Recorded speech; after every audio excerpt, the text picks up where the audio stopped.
जी हाँ, missing values के बाद अब हम आते हैं अनएंगेज्ड रिस्पॉन्सेज की तरफ। ये बहुत ही ट्रिकी है और हर कोई इसको देखता भी नहीं है, लेकिन हम इसको देखते हैं ताकि आपको पता चल जाए कि अनएंगेज्ड रिस्पॉन्सेज किस तरह के होते हैं। तो सबसे पहले हम किस तरह से डिटेक्ट कर सकते हैं कि किसी ने कोई रिस्पॉन्स किया था तो वो उस वक़्त अनएंगेज था। डाटा सेट की तरफ आते हैं, इसको कॉपी किया दोबारा से, एक्सेल पे गए, नई शीट और यहाँ पे कॉपी कर दिया। अब यहाँ पे आप एक सबसे पहले जो काम कर सकते हैं वो विजुअल इंस्पेक्ट कर सकते हैं तमाम वेरिएबल्स को यहाँ पे, और देख सकते हैं कि किसी का कोई आंस डिफरेंट है एक दूसरे से या नहीं। ये बहुत ज़्यादा मुश्किल काम है। आपका अगर सैम्पल साइज़ 300 से ज़्यादा है, 400 है, तो यहाँ पे तो बहुत सारी विजुअल इंस्पेक्शन चाहिए होगी, तो ये बड़ा मुश्किल काम है। एक और चीज़ है जिसको अटेंशन ट्रैप कहा जाता है। आप अपने सर्वे के अंदर, अपने क्वेश्चनर के अंदर ही कोई ना कोई अटेंशन ट्रैप डाल देते हैं। जैसा कि आप लिख देते हैं कि अगर आप अभी भी अटेंशन से इसको हल कर रहे हैं, सर्वे को टेक कर रहे हैं, तो काइंडली स्ट्रांगली एग्री करें। अगर तो वो बंदा गलत आंसर करता है तो आपको पता चल जाएगा कि वो बंदा अटेंटिव नहीं था। इसके अलावा एक और चीज़ है जिसको टाइम रिकॉर्डिंग कहा जाता है। अगर तो आपका जो सर्वे है वो 60 क्वेश्चन पे मुश्तमिल है और एक बंदा उसको 50 सेकंड में कर देता है, जो कि मेंटली फिज़िकली इम्पॉसिबल है, तो आपको पता चल जाएगा कि उसने सिर्फ वहाँ पे निशान ही किए हैं, मार्क ही किया है, उसने अटेंटिव होके आपका सर्वे नहीं अटेंड किया। इसके अलावा तीसरी एक और चीज़ होती है जिसको रिवर्स कोडेड आइटम कहा जाता है। आपकी जो आइटम्स होती हैं, बहुत सारे जो वेरिएबल्स होते हैं, उनके अंदर जो कंस्ट्रक्ट होता है उनका वो 10-11 आइटम्स पे मुश्तमिल होता है, कुछ में रिवर्स कोडेड भी होती हैं। तो उनके बारे में हम फिर किसी दूसरी वीडियो में पढ़ेंगे, रिवर्स कोडेड कैसे करते हैं ये भी सीखेंगे। लेकिन फिल वक्त ये बता दूं कि ये भी एक अटेंशन ट्रैप होता है। अगर तो वो बंदा पॉजिटिव क्वेश्चन भी स्ट्रांगली एग्री पे लगाता है और नेगेटिव क्वेश्चन भी स्ट्रांगली एग्री पे लगाता है, तो यकीनन वो जो रिस्पोंडेंट है वो अच्छे तरीके से आपके सर्वे को नहीं ले रहा, वो अटेंटिव नहीं है।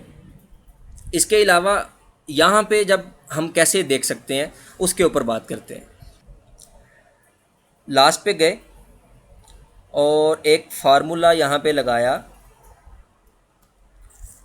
Is equal to standard deviation,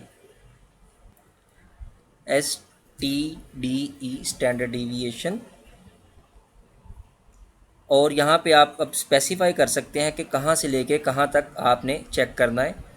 तो A1 से लेके A1 से लेके यहाँ तक AJ1 तक।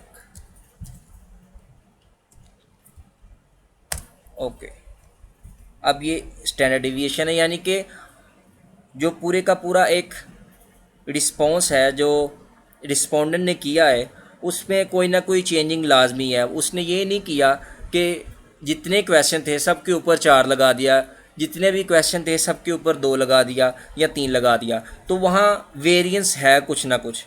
यहाँ पे डबल क्लिक करते हैं इसको।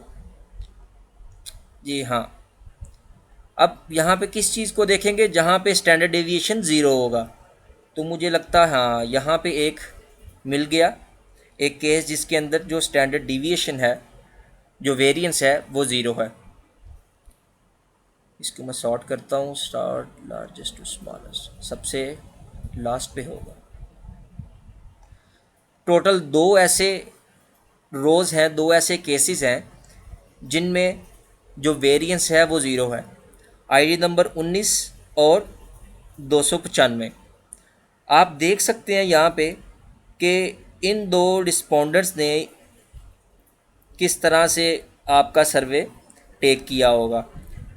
4 4 4 4 4, यानी सब पे 4 4 ही लगाया हुआ है। नीचे वाले ने 3 3।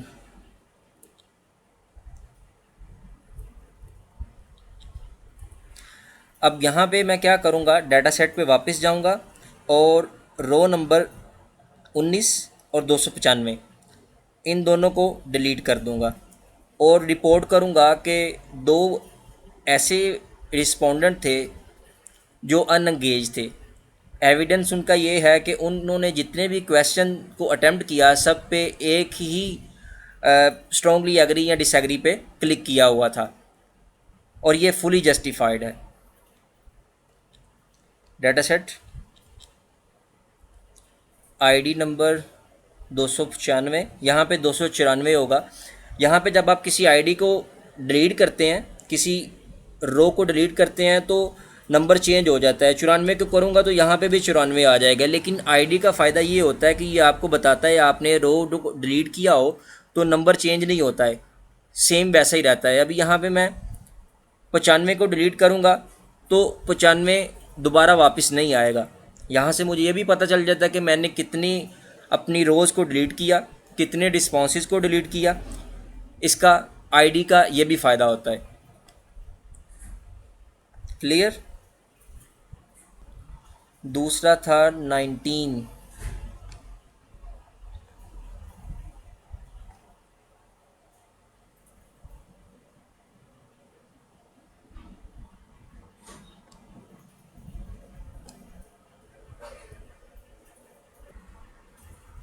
ये रहा,